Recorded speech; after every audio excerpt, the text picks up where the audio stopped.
सांगोल्यामध्ये निवडणुकीचा निकाल लागला, पण विजयाचं गणित कुठेतरी फसलं. हा पराभव फक्त आकड्यांचा नव्हता, तो होता लोकांपर्यंत पोचण्यात आलेल्या अपयशाचा. आज आपण याच पराभवाची कारणं शोधणार आहोत, त्यामागची गणितं समजून घेणार आहोत आणि विजयासाठी एक पक्का आराखडा तयार करणार आहोत. चला सुरुवात करूया. हे आहे सांगोला, सातारा जिल्ह्यातला एक महत्वाचा ग्रामीण मतदारसंघ. पण ही फक्त एक भौगोलिक जागा नाहीये. इथलं राजकारण थेट इथल्या मातीशी जोडलेलं आहे. इथली ओळख शेती आहे आणि लोकांच्या समस्या सुद्धा याच शेतीभोवती फिरतात. 25,000 हा फक्त एक आकडा नाहीये. ही एक खूप मोठी दरी आहे जी उमेदवार आणि मतदार यांच्यामध्ये तयार झाली. पण अशी दरी एका रात्री तयार होते का? नाही. यामागे नक्की काय घडलं, लोकांच्या मनात काय सुरू होतं? चला या प्रश्नांच्या मुळाशी जाऊया. सांगोल्याला समजून घ्यायचं असेल तर आधी तिथल्या जमिनीचा कानोसा घ्यावा लागतो. तिथला इतिहास, तिथली आव्हानं आणि तिथल्या लोकांची मनं समजून घ्यावी लागतात. चला तर मग सुरुवात तिथूनच करूया. खरं तर सांगोल्याच्या राजकारणावर अनेक दशकं देशमुख कुटुंब आणि त्यांच्या शेतकरी कामगार पक्षाचा प्रभाव राहिलाय. ही एक राजकीय परंपरा आहे जिने इथल्या मतदानाची दिशा अनेक वर्ष ठरवली. या वास्तवाला स्वीकारल्याशिवाय आपण पुढे जाऊच शकत नाही. सांगोल्याचं वास्तव काय आहे? 1. अर्थव्यवस्था पूर्णपणे शेतीवर अवलंबून आहे. 2. पाण्याची टंचाई ही कायमची समस्या आहे. 3. मतदार मुख्यत्वे मराठा शेतकरी आणि दलित समाजाचे आहेत, ज्यांचा शेतकऱ्यांच्या हक्कांसाठी लढण्याचा इतिहास आहे. आणि हो, इथले मतदार खूप जागरूक आहेत. प्रत्येक निवडणुकीत साधारणपणे 73% मतदान होतंच. आता पुन्हा येऊया त्या 25,000 मतांच्या फरकाकडे. 2024च्या निवडणुकीचे आकडे आपल्याला नक्की काय सांगतायत? चला त्यांचं विश्लेषण करूया. 25,386 हा आहे तो आकडा, पराभवाचा निश्चित आकडा. हा आकडा आपल्याला विचार करायला भाग पाडतो की नेमकं काय चुकलं. हे टेबल बघा, इथे आपल्याला पूर्ण चित्र स्पष्ट दिसतं. 2024मध्ये शेकापचे डॉक्टर बाबासाहेब देशमुख यांना मिळाली 1,16,000 मतं, म्हणजे जवळपास 57%. आणि शिवसेनेच्या शहाजी बापू पाटील यांना मिळाली 90,000 मतं, म्हणजे 43%. आणि याच दोघांतला फरक आहे 25,386 मतांचा. सांगोल्याचा इतिहास पाहिला तर एक गोष्ट लक्षात येते की इथला जनादेश नेहमीच बदलत राहिलाय. 1995मध्ये काँग्रेस फक्त 192 मतांनी जिंकली होती, तर 2019मध्ये शिवसेना फक्त 768 मतांनी. पण दुसरीकडे 2004 आणि 2024मध्ये शेकापला 20-25 हजारांचं मताधिक्य मिळालं. याचा अर्थ सरळ आहे, इथले मतदार एका जागी थांबत नाहीत, ते परिस्थितीनुसार कौल देतात.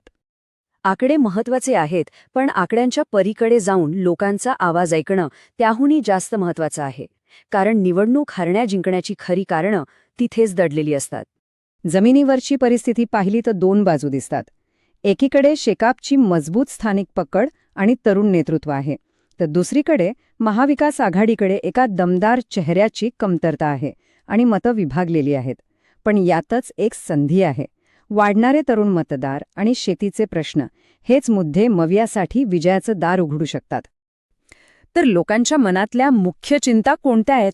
सगळ्यात मोठी चिंता आहे शेतीचं संकट आणि मुलांचं शहराकडे स्थलांतर. आणि त्यानंतर येतो पाण्याचा प्रश्न. राजकारणातला साधा नियम आहे, जोपर्यंत तुम्ही लोकांच्या या मुख्य चिंतांवर बोलत नाहीत तोपर्यंत लोक तुमचं ऐकत नाहीत. आमचं भविष्याचं गाव सोडून चाललंय, मग आमच्यासाठी काय उरणार? हे फक्त एका मतदाराचं वाक्य नाहीये, हा सांगोल्यातल्या अनेक घरांचा आवाज आहे. या एका वाक्यात मुलांच्या भविष्याची चिंता आहे आणि आपल्या शेतीचं काय होणार ही भीती आहे. आणि इथेच लोकशाहीचं एक महत्वाचं तत्व समोर येतं. सार्वजनिक जीवनात बोलताना एक जबाबदारी असते. ही जबाबदारी आहे लोकांच्या खऱ्या समस्यांना, त्यांच्या वेदनेला सन्मानाने मांडण्याची. जेव्हा राजकारण लोकांच्या मूळ प्रश्नांपासून भरकटतं तेव्हाच 25,000 मोठी दरी तयार होते. ठीक आहे, समस्या तर समजली. आता उत्तर काय? यावर उपाय काय? आम्ही याला चतुर्मुख सिद्धांत म्हणतो. विजयासाठी एक चौफेर रणनीती. या सिद्धांताचे 4 सोपे भाग आहेत. पहिला, नेता. आपल्याला एक स्थानिक, आपल्यातलाच एक तरुण शेतकरी वाटावा असा चेहरा हवा. दुसरा, मुद्दे. आपलं लक्ष फक्त आणि फक्त शेती, पाणी आणि नोकरी यावरच केंद्रित हवं. तिसरा, संघटन. बूथ पातळीवर आघाडीत एकी हवी. आणि चौथा, हल्ला. म्हणजे विरोधी पक्षाच्या प्रत्येक आरोपाला खोटं न बोलता फक्त तथ्यांच्या आधारावर उत्तर द्यायचं. ही झाली रणनीती. पण आता हे प्रत्यक्षात जमिनीवर कसं आणायचं? चला, त्याचा एक ठोस आराखडा बघूया. आपला उमेदवार कसा असावा? तो सांगोल्याच्याच मातीत जन्मलेला असावा. त्याला शेतीतलं कळायला हवं. तो लोकांमध्ये त्यांच्या भाषेत म्हणजे अस्खलित मराठीत बोलणारा हवा. व्हॉट्सॲपवर सक्रिय हवा. महत्वाचं म्हणजे त्याच्यावर भ्रष्टाचाराचा एकही डाग नसावा आणि सरपंच पदासारखं काम करून जमिनीवरचा अनुभव गाठीशी असावा. विजयासाठी 90 दिवसांचं नियोजनही पुरं होऊ शकतं. पहिल्या 15 दिवसात फक्त जमिनीवरची परिस्थिती समजून घ्या आणि आघाडीतले मतभेद मिटवा. पुढच्या 15 दिवसात लोकांच्या मुद्द्यांवर बोलायला सुरुवात करा. मधल्या 30 दिवसात उमेदवार प्रत्येक घरात पोचला पाहिजे आणि शेवटच्या 30 दिवसात वातावरण तापवून मतदारांना मतदानासाठी बाहेर काढायचं. आणि आजच्या काळात हे सगळं लोकांपर्यंत पोचवायचं कसं? तर डिजिटल माध्यमातून. व्हॉट्सॲपवर रोजचे व्हॉइस नोट्स, इंस्टाग्रामवर कामाचे फोटो व्हिडिओ, यूट्यूबवर आपलं सांगोलं कसं असेल याचे व्हिडिओज आणि टेलिग्रामवर कामाची पारदर्शक माहिती. यातून लोकांशी थेट संवाद होतो, जो विश्वास निर्माण करण्यासाठी खूप गरजेचा आहे. पण इथे एक गोष्ट खूप महत्वाची आहे, ती म्हणजे विश्वास. हा डिजिटल संवाद साधताना प्रत्येक व्यक्तीच्या खाजगीपणाचा आणि त्यांच्या संमतीचा आदर करणं बंधनकारक आहे. भारताच्या डेटा संरक्षण कायद्याची हीच मूळ शिकवण आहे. लोकांचा विश्वास जिंकायचा असेल तर त्यांच्या माहितीचा गैरवापर होता कामा नये. एक गोष्ट लक्षात घ्या, निवडणूक जिंकणं हे शेवटचं ध्येय नाहीये. ती फक्त एक सुरुवात आहे चांगल्या प्रशासनाची.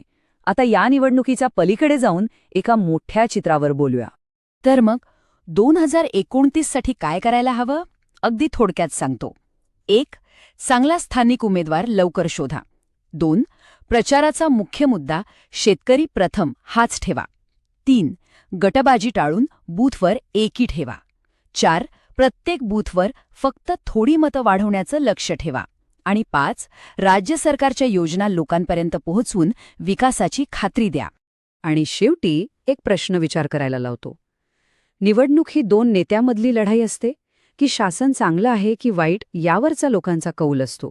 सांगोल्याचं उदाहरण हेच सांगतं की जेव्हा लोकांच्या अपेक्षा आणि राजकारण यात अंतर पडतं तेव्हा मतदार चेहऱ्याच्या पलीकडे जाऊन बदलाला मतं देतात.